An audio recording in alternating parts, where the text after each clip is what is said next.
The story you are about to hear is true. Only the names have been changed. Only the names have been changed. Hi guys, welcome back. If you haven't seen my first video on why I'm starting this series, please go ahead and click here to check it out. In honor of Mental Health Awareness Month, I'm going to be vulnerable for a minute and share how I started my mental health journey.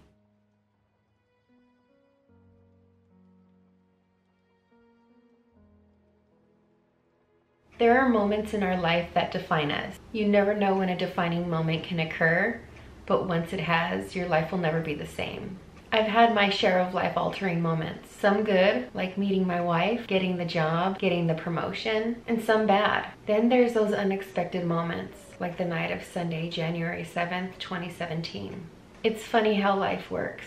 In my experience, bad things often happen after good times.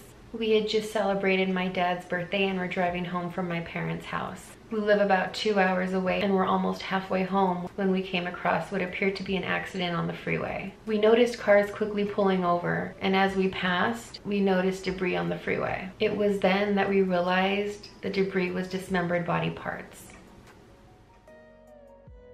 I went into shock. We didn't know what to do, so we kept driving. We figured the other drivers that pulled over were there to help and would call 911, so we didn't stop. I couldn't grasp the images that were now burned in my brain. Thoughts were running through my mind a mile a minute, trying to understand what we just witnessed. How is that possible? Why did this happen? Is that what I really just saw? That could have been us that just hit that person. I can't imagine what the driver that did hit him is going through right now.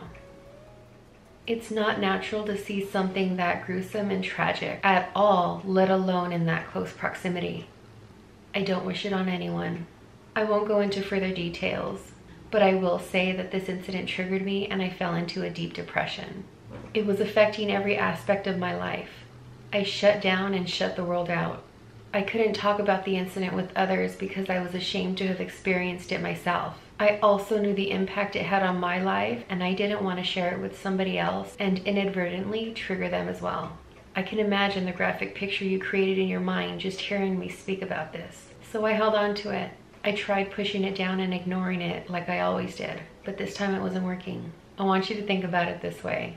I apologize for my chafa analogies. You know when your trash can is full and you try to add more trash, but no matter how hard you try to push down on the existing trash, the new trash falls out? That's what was going on with me. My brain was on overload. It was at capacity and there was nothing else that I can fit in it. I was having intense lows. I was irritable at work. Everything was triggering me to have an anxiety attack. I had no energy or interest in participating as a functioning adult. I couldn't wait to get into bed after work or just sit in front of the TV and zone out. I was like a walking zombie. Work, mind-numbing activity, bed, repeat. It was a few weeks later when my pile of trash exploded like a dormant volcano. There was a conflict at work with a coworker, and I blew up at my boss for not having my back and walked off the job. That day, I finally opened up to 2 very close people in my life and let them know about what I had been going through. Both separately realized this was my cry for help, even when I didn't. They both told me that I needed to get professional help. They even went as far as to say if I didn't call that day, they were gonna call for me. For that, I will forever be grateful to them both. So I called that day, and within a couple of hours, I was in an emergency appointment with a psychiatrist. That day, I was diagnosed with severe depressive disorder. This is what I now know. Sitting in that room, on that sofa, the accident a few weeks earlier wasn't the only reason I was there in that moment. It was years of pushing down trauma and not dealing with it, not knowing how to deal with it, and moving on as if nothing ever happened. If you are doing this, please know you cannot continue to go on like this forever. You will reach your breaking point and your trash can will erupt as mine did. This I can promise you. But the good news is that you don't have to stay there. You can get help as I did and start to heal.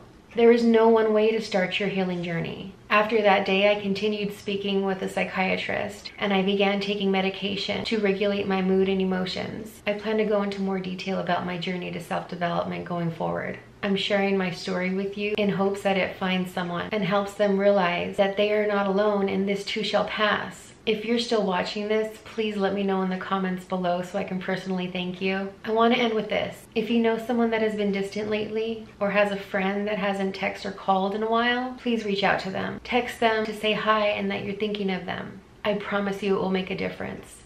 Life is too short. We aren't guaranteed tomorrow. All we have is right now. Thank you for watching. Danke.